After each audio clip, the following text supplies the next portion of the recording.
कारंजा तालुक्यात अवैध धंद्यांनी थैमान घातले आहे। एकीकडे कोरोना महामारीच्या लॉकडाऊनमुळे सर्वसामान्य जनतेला जीवन जगणे असह्य झालेले आहे। अशा बिकट परिस्थितीत सुद्धा अवैध व्यावसायिक सर्वसामान्यांनी खुलेआम लूट करताना दिसत असून हे धंदांडगे आज पत्रकारांना सुद्धा धमक्या द्यायला मागे पुढे पाहत नाही असे आढळून आले आहे। कारंजा येथील पत्रकार सुनील फुलारी यांना वर्ली मटका किंग मुन्ना उपाध्ये यांनी दूरध्वनीद्वारे 21 मार्च रोजी 1 वाजताच्या दरम्यान झांसी राणी चौक बायपास येथे बोलावले व अश्लील शिवीगाळ करून जीवे मारण्याची धमकी दिली। वाद वाढत असलेला पाहून तेथील उपस्थित लोकांनी मुन्ना उपाध्ये याला आवर घातला।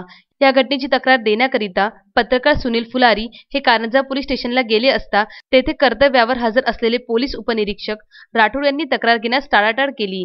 विरोधी पक्ष हा तुमच्यावर खंडणीचा गुन्हा दाखल करू शकतो असे फिर्यादीला पटवून सांगण्याचा प्रयत्न केला, पण सुनील फुलारी यांनी त्यांचे म्हणणे न ऐकता ते तक्रार देण्यावर ठाम राहिले। त्यामुळे राठोड यांनी मुन्ना उपाध्ये याला पोलीस स्टेशन येथे बोलावून त्यांच्याकडून सुनील फुलारी यांच्याविरुद्ध खोट्या गुन्ह्याची नोंद करून घेतली। एका पोलीस अधिकाऱ्याकडून एका अवैध धंदा करणाऱ्याची पाठराखण करणे कितपत योग्य आहे असा प्रश्न इथे उद्भवत आहे। या घटनेमुळे अवैध धंदा व्यावसायिकाची पाठराखण करणारे पोलीस उपनिरीक्षक राठोड यांच्या विरोधात कारंजा तालुक्यातील सर्व पत्रकार एकत्र आले। 23 मार्च रोजी पोलीस उपविभागीय अधिकारी कारंजा, पोलीस निरीक्षक कारंजा शहर यांच्या मार्फत पोलीस अधीक्षक वाशिम यांना निवेदन दिले। या निवेदनात अवैध धंदे बंद करून अवैध धंदेवाल्यांची पाठराखण करणाऱ्या अधिकारी राठोड यांना समज देण्यात यावी, तसेच पत्रकार सुनील फुलारी यांच्यावर दाखल करण्यात आलेले गुन्हे मागे घेऊन त्यांना पत्रकार संरक्षण कायद्याअंतर्गत संरक्षण देण्यात येऊन आरोपीची पाठराखण न करता आरोपीवर सक्त कारवाई करण्याची मागणी शहरातील पत्रकारांनी आपल्या निवेदनात केली आहे। यावेळी कारंजा तालुक्यातील 30 ते 40 पत्रकार उपस्थित होते। मी कारंजा पोलीस स्टेशनला एक कंप्लेंट करायसाठी आलो अशा अवैध धंदे करणाऱ्यांविरुद्ध।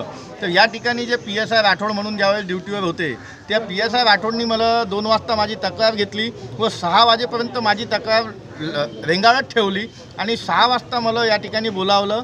त्याच वेळेस मुन्ना उपाध्ये या व्यक्तीला सुद्धा त्यांनी या ठिकाणी बोलावलं व मला या ठिकाणी म्हटलं गेलं राठोड साहेबांकडून की तू यांची मुन्ना उपाध्ये विरुद्ध तक्रार करू नको, जेणेकरून की आम्ही दोघांनाही गुन्हे दाखल करत नाही। जर तू तक्रार केली तर तुझ्यावर आम्हाला खंडणीचा गुन्हा दाखल करावा लागेल असं या ठिकाणी मला भीती घातली व खंडणीच्या गुन्ह्यामध्ये 3 महिने जमानत नाही आणि त्यामध्ये तुम्हाला आता अटक करावं लागेल असं सुद्धा या ठिकाणी बोलले।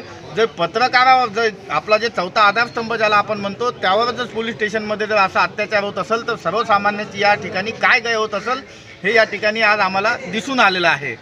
आणि मला इथून पाठवल्यानंतर माझ्यावर या ठिकाणी अवैध धंदेवाला जो मुन्ना उपाध्ये म्हणून आहे त्यांनी माझ्यावर 294चा गुन्हा दाखल केला की बा मी त्याला अश्लील शिवीगाळ केली, त्याचा सगळा व्हिडिओ माझ्याकडे आहे।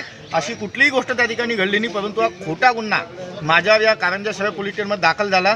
त्याविरुद्ध मी सुनील फुलारी पत्रकार कारंजा शहर मी जाहीर निषेध करतो। तसेच आमचे संपूर्ण कारंजा तालुक्यातील संपूर्ण सहकारी पत्रकार मंडळी या ठिकाणी आलेले आहे, ते सुद्धा माझ्या पाठीशी खंबीरतेने उभे आहे। माझी मागणी एकच आहे, पत्रकार कायद्याअंतर्गत मुन्ना उपाध्ये या गुंड प्रवृत्तीच्या व्यक्तीवर पत्रकार कायद्याअंतर्गत गुन्हा दाखल झाला पाहिजे। जर हा गुन्हा दाखल झाला नाही तर मी या येणाऱ्या पुढील दिवसामध्ये एक आंदोलन या ठिकाणी करणार आहे की जेणेकरून कुठल्याही पत्रकारावर जर असा अत्याचार झाला तर एकदा तरी अशा गुंड प्रवृत्तीच्या व्यक्तीला पत्रकारावर अंगावर मारण्यासाठी येणे किंवा त्याला धमकी देणे हे त्याला कळालं पाहिजे। त्यामुळे माझी एकच मागणी राहील की पत्रकार कायद्याअंतर्गत अशा व्यक्तीवर गुन्हा दाखल झाला पाहिजे व त्यावर कारवाई झाली पाहिजे। कारंजा येथून विदर्भ न्यूजसाठी अक्षय लोटे यांचा वृत्तांत।